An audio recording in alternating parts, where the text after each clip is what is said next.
and welcome back to the another tutorial. So in today's video we'll be looking on to how we can revert a flow version. So basically a lot of people are familiar with the workflow, okay, and on workflow we have a workflow version which is a separate module only. So if I go to the workflow versions, and from here you can easily revert back your workflow to the previous version, right? Basically, so if you are not liking the modification you have done to the workflow at certain stage and you want to revert it back to the previous stage, then it's pretty easy from this module. Now I got a lot of queries from the subscribers stating that how we can do the same with the flow designer. When I was trying to explain them the importance of flow, this was one of the points which they have raised, that it's not possible in flow that we maintain versioning, or it's not possible over there that we revert the flow back to the previous version. So it's possible, not that straightforward, but it's possible. And in today's tutorial we'll be seeing how we can revert the flow back to the previous version, okay, or we can say how we can shuffle within the versions, okay. So let's go and let's try to find some flow. So I will go to flow designer. So this is my personal developer instance, and I will try to open it out in the new tab.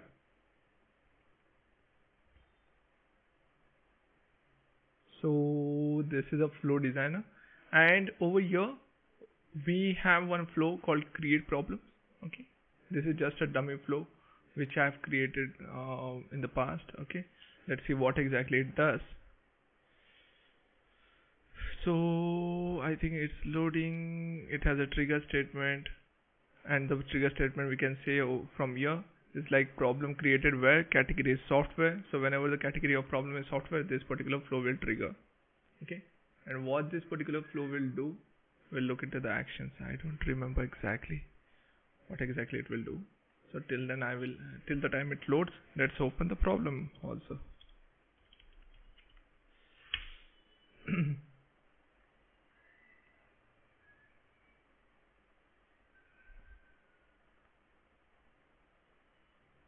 So we have problems also, and I think it got updated.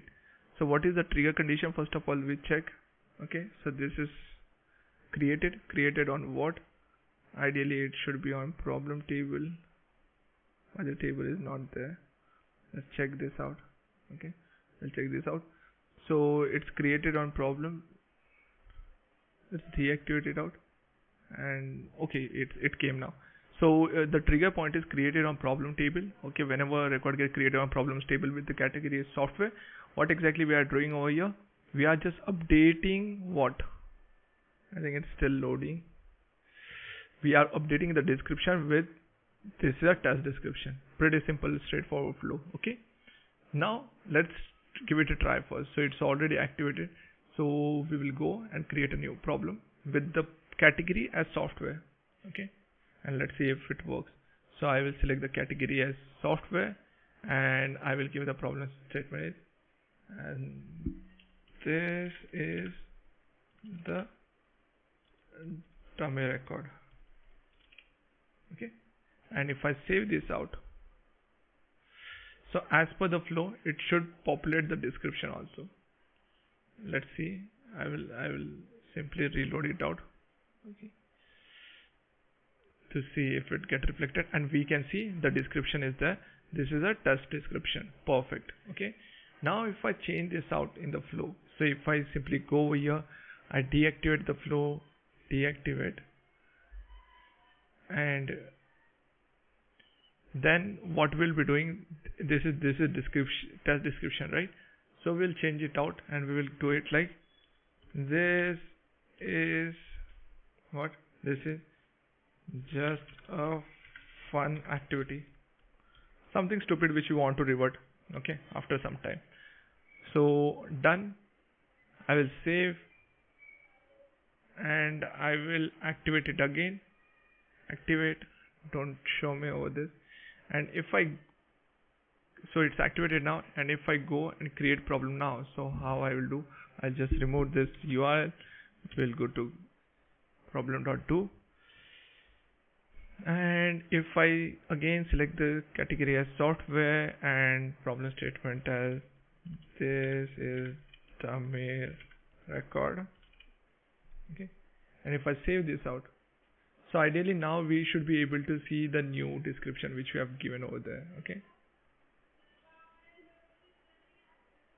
so let's see.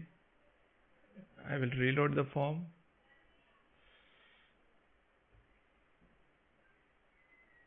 So this is a fun activity. Now this doesn't look good, right? And this is the query which is raised by a couple of people. Now how to revert this back on the previous version? So I can't see the version over here. I can't see the version for the flow over here. Let's try to see if there is the flow, subflows, action, execution, connection, help. Nothing over here. I can't revert back to the previous version, right? So how we can achieve this? So it's pretty straightforward. So you have to just go to a table called sys underscore update underscore version dot list. I will do. So this is the table where all the version, whatever records we have versioning enabled. So all the version gets stored in this table. Now how to find the flow over here? Okay. So what you have to do, you have to simply go to the flow. Just this is the record, right? Create problem. So you can right click on this and just do the copy SysID. Once you do the copy SysID, and you can simply do star, paste, and ideally you should get the versions of your flow. So you can see all these versions, right? So this is the current version. We are interested in the previous version. So I will open the just recent version. Okay. So I will open this up. And this act like a version control only. So you can simply go. So this is the version which you can see. Show related records, and this is this. This is the version, right?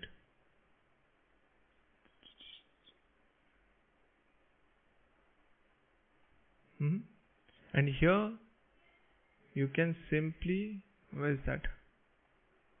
You can simply see if you right click it out, right? This is the insert and update.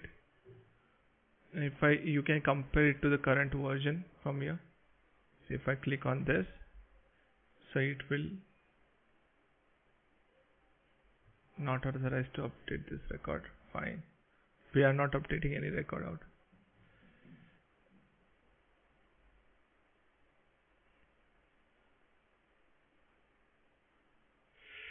So here you can see the difference. Oh, this is active inactive thing, right? We have deactivated out. We don't want this version. Let's not go with this version. So before deactivating, this was the version, right? That's why I was not getting this option. Previous version.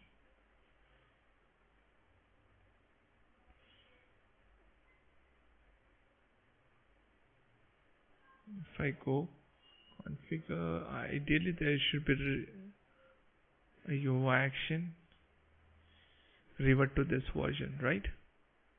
So we want this particular UI action. Let's see where exactly it's hiding. So this is a global application TTT, but deployment. Oh, my current scope is blocking it out. Got it. So what I will do, I will just change my scope to global. And if I go to the updated version now, and if I open the third one, right, from here, so here you can see now the revert to this version. So you can simply compare the version out, okay, compare to current, which will give you a complete insight what exactly happened. So this particular version here, you have made it was selected version was inactive. We have made it active, and you change it out over here. What changes we have done? Let's see that also. So here it was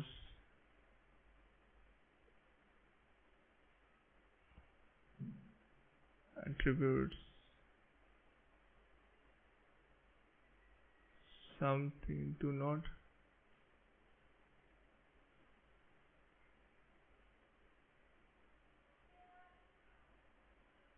Here you can compare the entire thing also. We want to compare. This is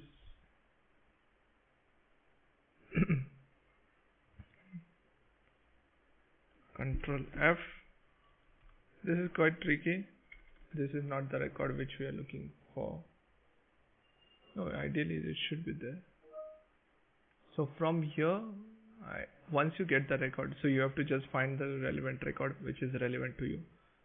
So for me, the relevant record will be, is there any other thing which we can pull in? Action, DTT, tags. No. So basically what you have to do, we will go to the base version only. Okay. And we can revert this back to this particular version. So you can simply have revert to this version, and this particular thing will revert the flow back to the original version, you can say. Okay. So now your flow got updated to the previous version. Now if I go to the flow designer and if I open the create problem once, okay, and if I click the update one, so now the funny one got updated to previous version. Okay, this is an test description. So in this way you can revert your flow back to the previous version. Okay, it's not that easy like workflow where we can simply find a module dedicated to it. Okay, you have to just compare everything, each record out, and then you have to revert it back to the original version. Okay, hope I answered the question how you can revert back to the flow. Okay, and probably this will help you to move from workflow to flow design, because it's really amazing to use those things out. Okay, so this is all for today's tutorial. Hope you like it out. If please like, follow, subscribe to my channel, okay, to stay connected with me for the upcoming videos, and please drop comments so that I will give some ideas, okay, in order to create videos for you. Okay, till then, stay safe, stay happy, and have a nice day. Thank you.